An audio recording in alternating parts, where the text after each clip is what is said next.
Recording in progress. Bueno, listo. Entonces, hasta donde dice postscriptum, es decir, antes de el esqueleto de Berlín, bla, bla, bla. ¿Listo? Eso, el grupo uno. El grupo 2 va a leer desde la 81, o sea, el esqueleto de Berlín,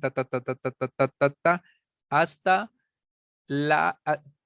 todo lo que, pues pucha, qué bobo, pues voy a transmitir, voy a proyectarles mi pantalla mejor, así, más fácil aún.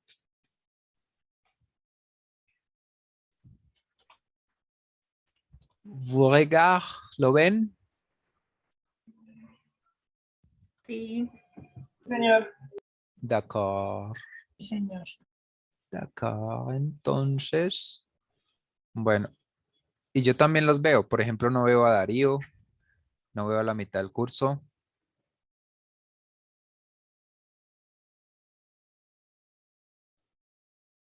Darío, ¿qué pasó? ¿No era que ya te ibas a conectar? No, acá está lloviendo duro, Carlos. ¿Y qué pasa? ¿Pero en qué pueblo vives? Que se llueve y no se puede. ¿Y Neider qué? Ahí soy, Carlos. Ah, verdad que es que Neider siempre tiene doble cámara para despistarme. Bueno, listo. Entonces decía, el grupo 2 va entonces este de acá, sí lo están viendo, ¿verdad? Hasta aquí. Toda esta parte es el grupo 2. El esqueleto de Berlín en el armario de tal, Las Vegas contra la naturaleza, listo. El grupo 3, desde aquí hasta, hasta, sí, no alcanzo a leer. El grupo 3 de la 140, acá, esto. Parte 2, la ciudad de la revuelta, tan mala como la bomba atómica, combustible, bla, bla, bla, bla, todo eso. A ver, y Reño llegó. El grupo 4, entonces, desde la 143 hasta aquí. Todo esto, quemando todas las ilusiones. El grupo 4. ¿Listo? Listo, Carlos. El grupo 5, desde aquí,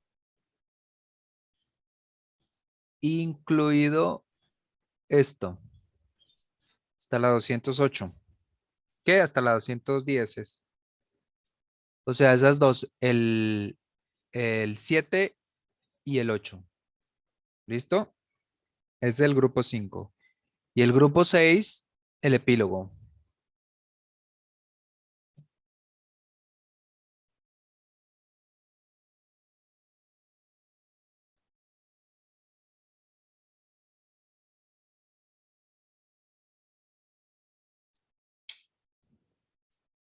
¿Listo? Listo. Creo que está más claro que el agua. Bueno, entonces en este... Uy, demonios, ¿qué hora es? No, nos queda harto. Bueno, listo. Vamos entonces a profundizar en algunos aspectos que no tuvimos el grupo, la clase pasada, que no pudimos, pues que no hubo tiempo, y, y algunas cosas teóricas que vamos a hablar. Estefanía Quintero.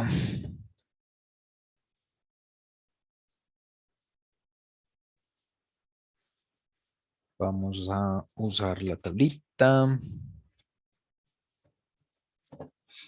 Bueno, entonces me faltó en realidad como la conclusión, como que concluyéramos el libro de Giglia, digamos, de qué se trataba, qué vieron allí, qué les pareció interesante, qué no les pareció interesante, qué ven parecido a nuestros espacios, qué no. Eso así con entusiasmo. ¿Les parece interesante o no? La conectividad que tiene, o sea, que hace énfasis en los sectores. Ajá. Que hace énfasis en los sectores. Y como de algunos estratos, digamos, para el sur están los centros comerciales y para el norte están como las plazas.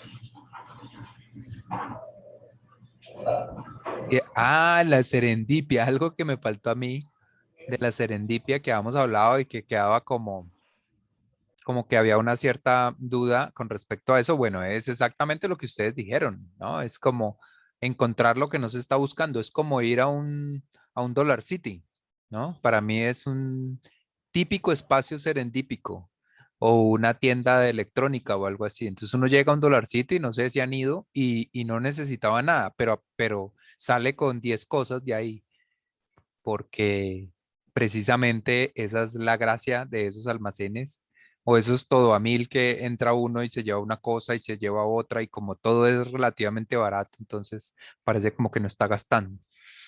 Eso también tiene que ver un poco con la serendipia. Entonces, quería retomar un poco los temas tratados en la primera y en la segunda lectura. Vamos a empezar por la técnica.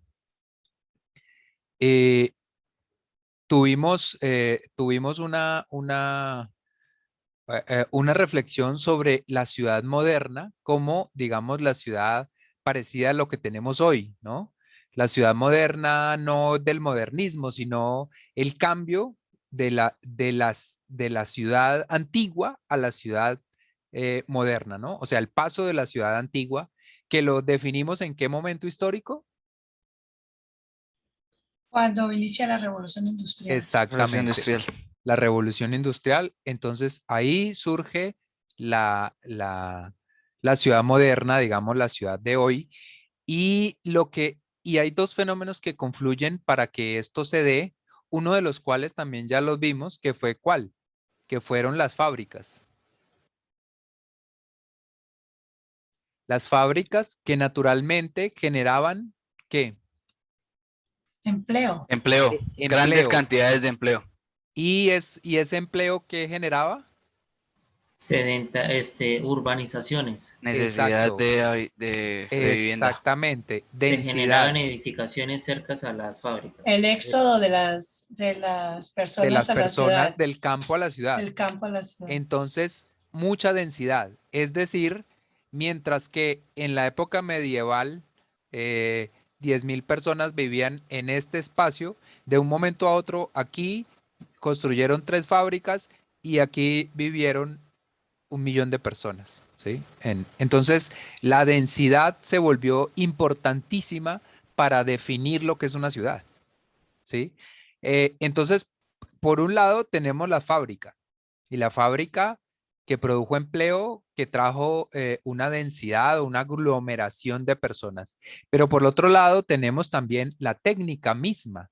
O sea, las fábricas producían elementos de consumo y también la propia técnica o elementos de desarrollo, de tecnología,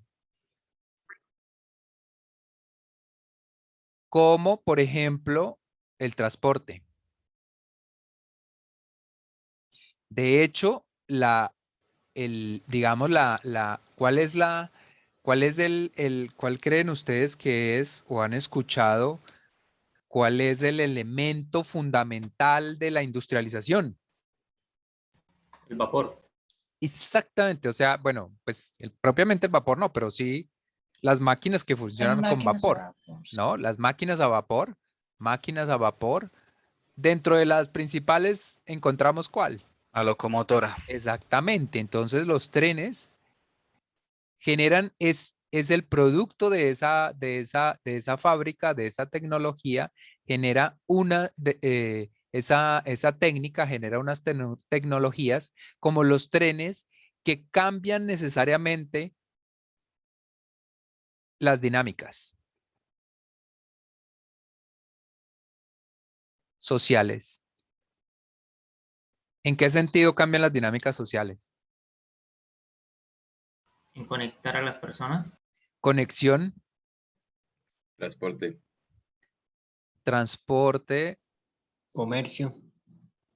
bueno, el comercio también. Reducción de tiempo en un Exacto. trayecto. Y en todo esto lo podríamos resumir en un cambio drástico que, que cambia la distancia o el espacio. Cambia ¿por qué? Ahora ya no es tan importante la distancia, sino ¿qué es lo importante? Productividad. ¿Tiempo? No, con respecto, exactamente, el tiempo. Entonces ahora las cosas no se miden ahora nosotros, por ejemplo, no medimos en kilómetros la distancia de aquí a Bogotá, de Bucaramanga a Bogotá. Las medimos es en horas, ¿sí? Y de hecho, las medimos en medias horas, ¿no? Uno se tarda de aquí a Bogotá media hora, 40 minutos por mucho. Antes había que decir, bueno, hay tantos kilómetros y tal, el recorrido, en fin, cambiamos la manera de ver el espacio, lo cambiamos y lo redujimos al tiempo. O sea que las barreras empiezan a romperse, ¿no? Cierto tipo de barreras. Con lo que en la ciudad inglesa, pues vamos a tomar la ciudad inglesa como el sumum de la ciudad industrial, porque allá era donde había más elementos. La ciudad empieza a ser un desastre porque todas esas personas que vivían allí vivían en condiciones muy malas.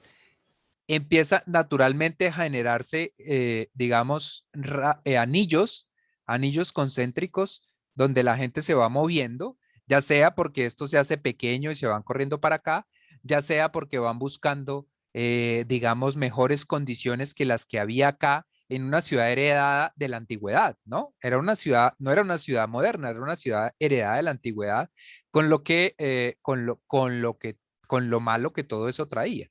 Entonces, se fue expandiendo, pero, y bueno, y digamos que atrapó otros anillos, no sé cuántos anillos, más espacios, digamos, y además de eso, pues estaban los elementos tecnológicos que no solamente eran los trenes, que es el más clave para lo que voy a explicar ahora, pero antes de eso también estaban, digamos, las vías, el mejoramiento de las vías, ¿no? Entonces, estos elementos viales permitieron, digamos, estas primeras conexiones y este primer crecimiento de la ciudad, tratando de evitar todas estas, digamos, aglomeraciones y esta ciudad antigua que proponía una salubridad muy deficiente. Es decir, en una casa que antes vivían burgueses, ahora voy a anotar la burguesía aquí para que no se me olvide, que antes vivían unos burgueses, una casa grande o lo que sea, vivía una familia o dos o tal, se compartimenta en cuartos prácticamente en los que viven 3 familias en cada cuarto, 4 familias, todos tirados en el piso, en unas condiciones horribles, entre ratas, no tienen las condiciones de salubridad ni de conciencia necesaria, entonces viven rodeados de animales. Esa es otra cosa, el ser urbano,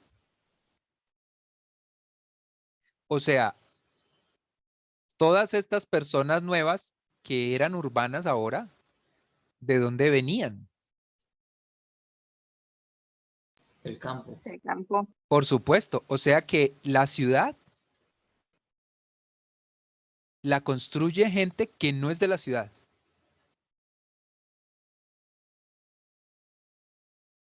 Y esta ciudad modifica las condiciones la manera de vivir de los campesinos. Entonces tenemos una relación recíproca entre el espacio y la persona. Entonces, yo soy una persona y llego a este espacio, pero aquí tengo que hacer otras cosas y tengo que conformarme de otra manera, tengo que comportarme de otra manera. Entonces, mi estilo de vida depende si estoy en el campo o si llego a la ciudad, aún si yo soy un ser campesino. Obviamente esto es un proceso lento, ¿no? La gente cuando llega a la ciudad del campo directamente se va con sus gallinas, sus marranos, las cositas de comer y siembra todo lo que puede en los espacios verdes que haya por ahí. Pero la ciudad los va transformando por la cercanía con el otro, porque tal. Entonces en ese momento, en la ciudad, en la ciudad, aquí adentro del núcleo urbano, pues había esa connivencia con los animales, con sus propios desechos, el hacinamiento terrible y así, pero las fábricas producían trabajo, producían una cosa nueva que era la libertad, ¿no? El trabajo da la libertad. Fue lo que les vendieron a los campesinos, que no eran dueños de sus tierras básicamente, sino que venían de una sociedad medieval en la que simplemente trabajaban la tierra, ¿no?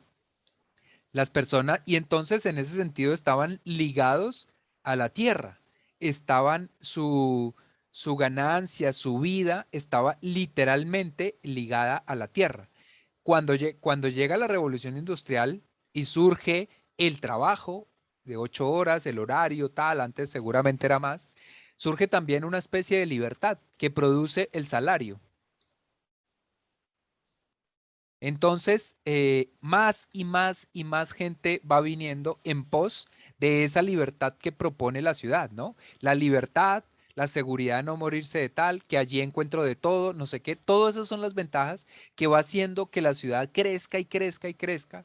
Y podríamos llevarlo, digamos, analógicamente a nuestros lugares, a nuestro contexto, como Bogotá, por ejemplo, ¿no? Bogotá en los 60, en los 50 se salió de las manos totalmente, porque todo el mundo quería ir allá, todo el mundo quería aprovechar las ventajas, allá era donde había trabajo, allá era donde había que estar para estar en el centro del mundo, por lo menos en el centro de este tercer mundo. Y así sucedió en Londres, y así sucedió en Manchester, y así sucedió en muchas ciudades. Entonces, eso trajo demasiados problemas. Antes de continuar con esa idea, esta libertad, por supuesto, el poder representado antes en los terratenientes, en los dueños de la tierra y etcétera, no iban a, eh, perdón, esta libertad que iba a ser en contra de los terratenientes, ¿verdad? O sea, ya no tenían que darles tributo a los terratenientes, ya no tenían que tales, entonces la libertad, estos iban a perder, pero habráse visto que los poderosos pierdan. Esto no pasó ni va a pasar. Lo que pasó es que estos ahora adquirieron toda la ciudad, adquirieron pues gran parte de la ciudad y lo que hacían es abrochar, y lo que hacían y lo que todavía pasa es que nos abrochan, así literalmente, abrocharlos, ahora pagando el arriendo. Todos han visto la ciudad, alguna película de la ciudad industrial donde llega el casero a sacarles lo que no tienen y a echarlos. Y no, ahí les recomiendo miles de películas. Una película bonita que se me viene a la cabeza, ya se me olvidó. eh, entonces no les recomiendo nada porque, ¿qué? Pero ya me acordaré. Espérense un momentico que ya me acuerdo. Por ejemplo, esas películas que hablan de Sherlock Holmes y demás. Sherlock Holmes, creo que hay una serie ahora, es más o menos así, ¿no? Y los niños viven en la miseria. Y bueno, ahí muestran un poco. Les recomiendo B-Doc. B-Doc. Esta es una película que aparte de eso es fantástica, pero bueno. Eh, Carlos, en ese momento, ¿se puede decir que todavía es feudalismo? pues prácticamente digamos que se pasó del feudalismo, estos terratenientes que eran también denominados señores feudales, los dueños de los feudos, fueron los que consiguieron, digamos, los que tenían el dinero, por supuesto. Entonces consiguieron hacerse a las propiedades y las alquilaban y demás. Y lo que les decía es eso, pues que en esas películas donde se ve que llega que viven en esas condiciones horribles, muertos de frío, comiéndose un pedazo de pan ahí en todo el día, los niños trabajando. El perfume, por ejemplo, el perfume era la película que estaba pensando. En esas condiciones insalubres, todo eso hace que eso es porque estos ahora los abrochan pero con el arriendo, ¿no?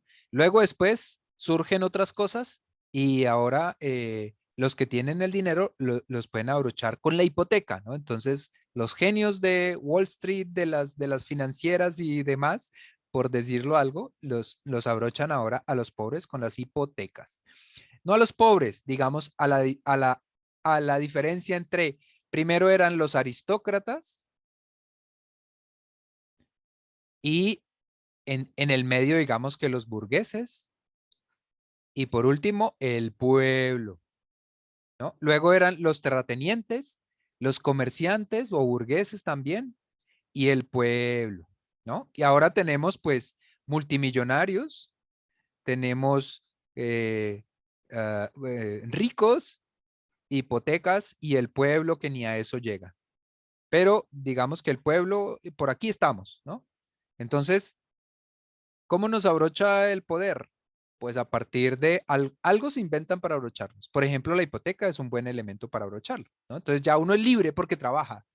Y usted, sí, tan libre, bueno, pues tenga, ahora tiene que pagar dónde vivir. Antes, cuando existían los terratenientes y, la aristocracia y ¿cómo lo llamabas tú, Daniel? Los señores feudales, Señores feudales. ellos, la gente no pagaba arriendo, pagaba era el trabajar la tierra, el estar ahí, pagaba en cosecha, además. Entonces pasaron a pagar arriendo y demás. Bueno, listo.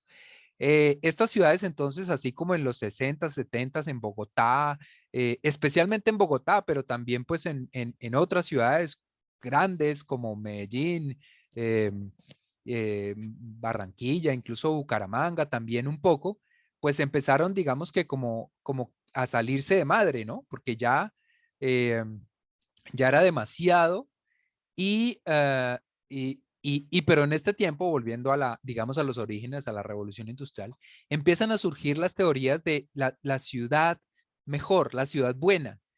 ¿Qué es lo que yo les digo que se llama qué es lo que les digo que se llama la atopía? ¿Alguien sabe qué es la atopía? Alergia. Entonces, la atopía urbana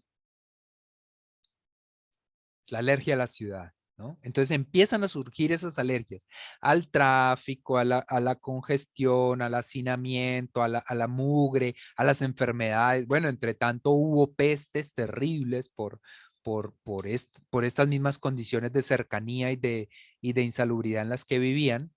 eh, y empieza a haber esa atopía, ¿no? Esa atopía que ve el mundo distópico.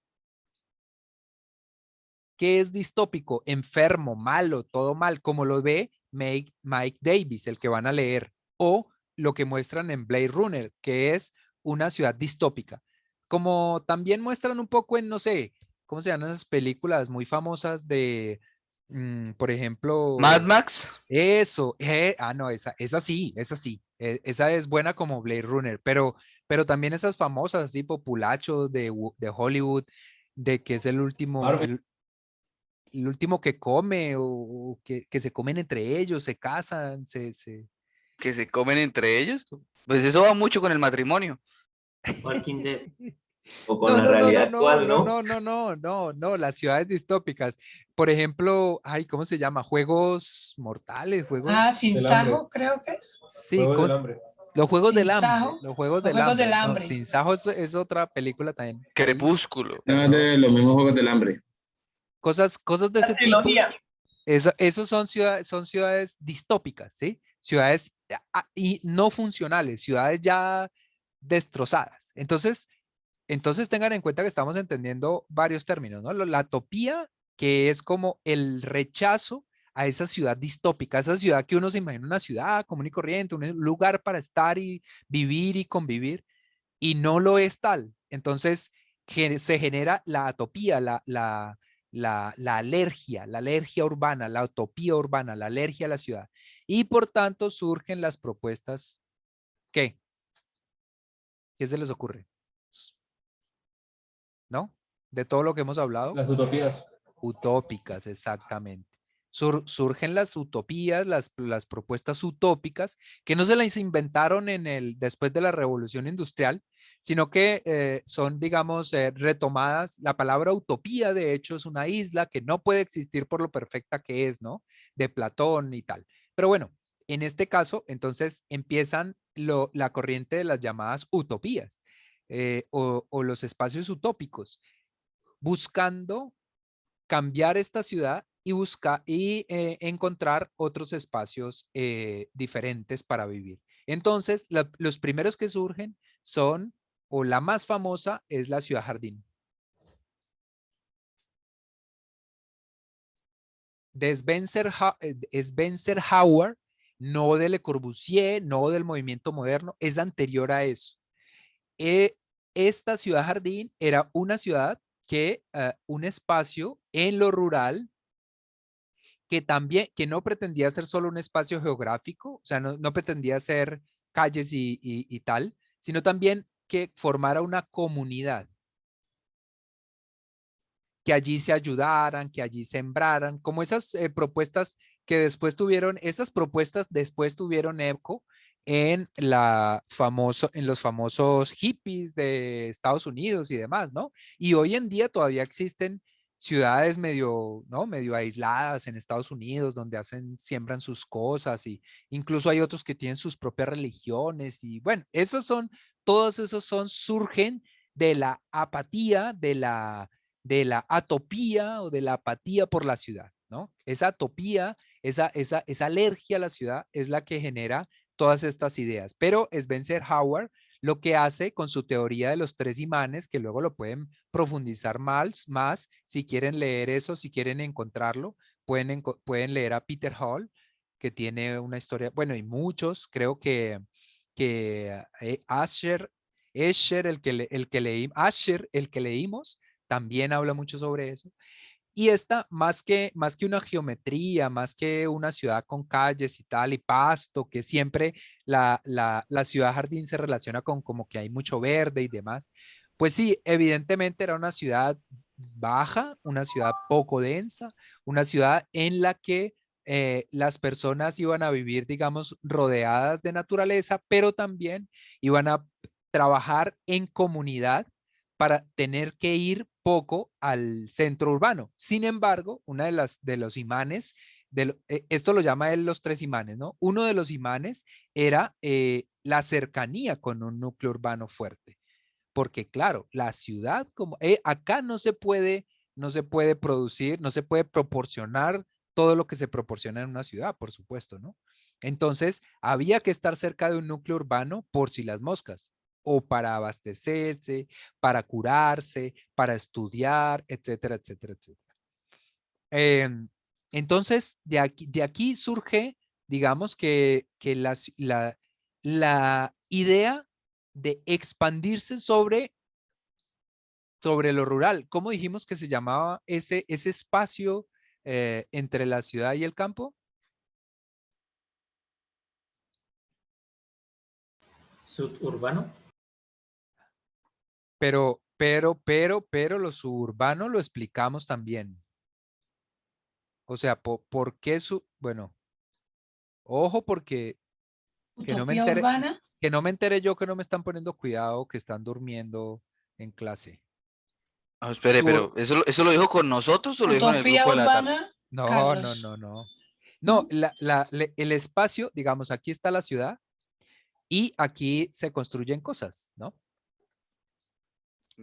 Lo Y metropolitano. no. Eh, digamos que aquí está esta es Bucaramanga y aquí, o en Área de Piedecuesta, expansión. hay muchas cosas así. No es de normativa. Por eso no me gustó lo de suburbano, pero sí, Los suburbano. anillos. En realidad le dimos términos conocidos, términos muy conocidos en la literatura, digamos, internacionalmente, que es rururbano, periurbano, Ser urbano. y fue en esta clase. ¿Y qué? Por si acaso me la van a montar. ¿Qué Ser dijiste? urbano. Ser urbano, no, el ser urbano, digamos que es el ser que se comporta como tal, como urbano. Entonces, el urbanita, ese es el ser urbano. El alrededor de la ciudad donde se construyen conjunticos, donde se construyen casas, ese es el territorio, el espacio periurbano, rururbano, ¿sí? El que está al borde de la ciudad. ¿Por qué no me gusta decirle suburbano? Porque quizás lo que pasa es que lo expliqué muy rápido la vez pasada. Suburbano es una, vamos a pasar entonces a la norma colombiana que se llama la 388 o también lo pueden ver en el POT. Entonces existen 3 tipos de suelo supuestamente, aunque en realidad hay 2, que es el urbano y el rural. Y dentro de estos hay clasificaciones de suelo. Entonces puede ser un suelo de expansión, bueno, puede ser un suelo el suelo rural es suelo de expansión urbana y también suelo suburbano. Y el suelo urbano, rural y ya. Luego el urbano también tiene diferentes clasificaciones, ¿no? De renovación, de restauración, de consolidación, etcétera, que se desarrolla a partir de planes parciales. Pero entonces tenemos básicamente, digamos, estos 3, que es el suelo urbano, propiamente dicho, aquí está Bucaramanga, y hay una capa de territorio, una capa de espacio que puede ser así, también puede haber uno suelto por acá o lo que sea. Esta de acá, que es normalmente pues está pegada al núcleo urbano, y esta roja, esta negra, es el suelo de expansión, que es el suelo predestinado para que la ciudad crezca allí, ¿sí? Y para que la ciudad crezca allí, es decir, para hacer proyectos aquí en esta parte, no es que uno vaya y pida un permiso de obra y listo, no. Para construir aquí, primero tiene que utilizar otro instrumento de gestión que se llama plan parcial, que teóricamente es una bobada, pero en la vida real es un complique terrible. O sea que la mayoría de los planes parciales los hacen empresas, constructoras o lo que sea, porque un plan parcial puede ser de iniciativa privada, pública o mixta. Bueno, en fin, entonces un plan parcial es como un pequeño pot, pero solamente para estatal. Entonces ahí hacen carteras, hacen vivienda intersocial, tienen que hacer vivienda intersocial, hacen vivienda para vender, hacen bla, bla, bla, etcétera, áreas de sesión, todo eso, para que esto luego, digamos, de aprobación del plan parcial, entonces esto se convierte ya en suelo urbano, ¿no? Entonces ya podemos quitar esto de acá y una vez el plan parcial es aprobado, entonces esto de aquí se vuelve suelo urbano. Esperemos que esto termine de coger. Se me está como bloqueando este aparato. Bueno, entonces esos son los tipos de suelo más conocidos. Otra cosa es que, por ejemplo, aquí hay una carretera hacia Chiribique. Y entonces, en esta carretera, por acá empiezan a vender hormigas culonas y hacen una casita y hacen otra casita y otra y otra. Y después entonces venden bocadillos y obleas y tal y tal. Y luego entonces llega otra persona que hace los bocadillos, la empresa de no sé qué, ta, ta, ta, ta, ta, ta, ta. Y se crea llamábamos la clase pasada, una, una vereda, algo así lo Un llaman, centro ¿no? poblado. Una vereda, un centro poblado, un caserío, un moridero. Eso es lo que el POT, para no darle estatus de urbano a esto, le tiene que dar estatus de suelo suburbano. Que es suburbano, pero no tiene que ver con suburbio.